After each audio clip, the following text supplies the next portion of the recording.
What if the burnout you're feeling right now isn't the kind that makes you collapse? What if it's the kind of burnout that makes you keep going, keeps pushing you forward? And that's exactly why it's the most dangerous kind. Hi, it's Damien, and welcome back to the Abundance Frequency. So, just for a moment, let me describe something to you, and you'll know if this is you. You wake up tired.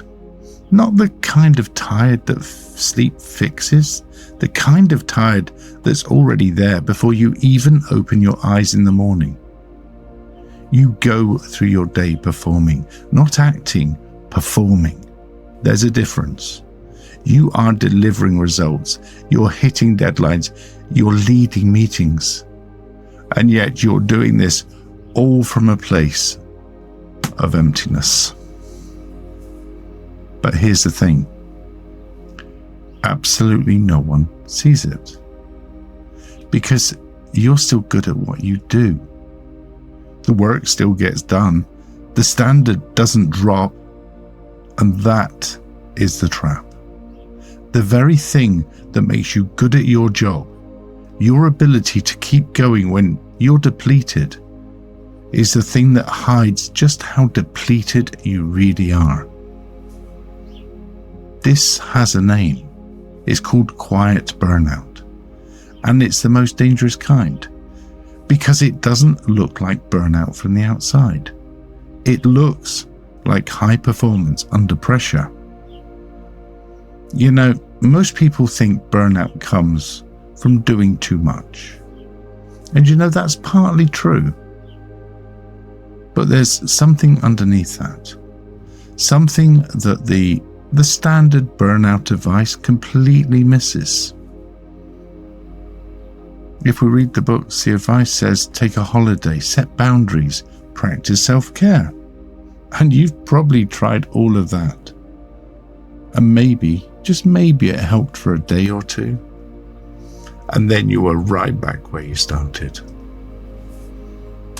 So here's the reframe, here's the shift. Burnout isn't caused by how much you're doing. It's caused by how much you're doing while your body is offline. But let me explain that just for a moment. As you're probably aware, your system has two computers. You have the smartphone, which is your conscious mind, and then you have the supercomputer, which is your nervous system. When you're in burnout, you're trying to navigate your entire life using the smartphone, and your body, the nervous system, your supercomputer, went offline a long time ago. You just didn't notice because you were too busy getting results. Now, I want to be clear about something at this stage. Your body didn't go offline because it's broken. No. It went offline because it learned something. At some point, your system decided that the safest thing to do was to stop feeling and start performing. And at that time, it was right. That was a smart survival strategy. You wouldn't have made it this far without that attitude. The problem isn't that your body went offline. The problem is that your survival strategies don't know when to switch off. So here you are, years later. There's no longer a threat. And your body's still running the same old program. You're still performing, still not feeling. Because no one told your body the threat is over. So that communication channel is closed. Think of it like this. Imagine driving a car where the engine's running, but the dashboard has gone dark. There's no fuel gauge, no temperature warning, no oil light. The car's still moving, but you have no idea what's happening under the hood. You don't know if you're about to overheat. You don't know if you're running on fumes.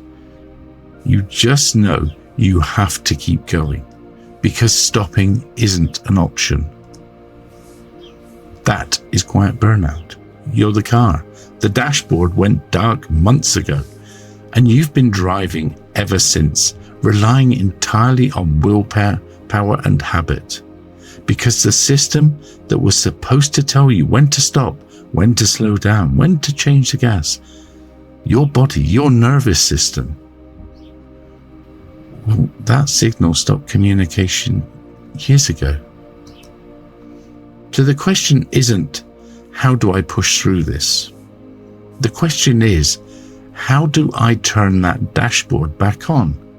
How do I get my body back online so it can tell me what it needs, instead of me just pushing through with just a smartphone to get through my day? Now, the answer isn't another productivity hack. It isn't a mindset shift. It isn't thinking your way out of it, because thinking is exactly what got you here in the first place. You've been thinking your way through exhaustion, thinking your way through depletion, thinking your way through a body that's been trying to get your attention for months, perhaps years. The answer is somatic. It starts with the body. Because the body isn't the problem. It's the dashboard. And right now, the dashboard is dark. So we just have to reconnect it. So in the next episode, we are going to do a somatic practice for this, specifically for this situation. It lasts probably about 15 minutes, and it is designed to do one thing: start turning that dashboard back on, not by thinking about it, but by feeling for it, by giving your body a signal that it's safe enough to come back online. So, if you haven't already, go ahead and hit the subscribe button, because you really don't want to miss a single episode of this. Now, looking ahead, next week we are going to be talking about why your mind won't switch off at night, and what's really happening when it just doesn't stop. But of course, before that, we have our Thursday episode. We will do the full somatic session to turn that dashboard back on. And please remember, you don't have to chase relief. You just have to remind your body it's safe enough to provide it. I'm Damien Appleby, and I look forward to seeing you on Thursday.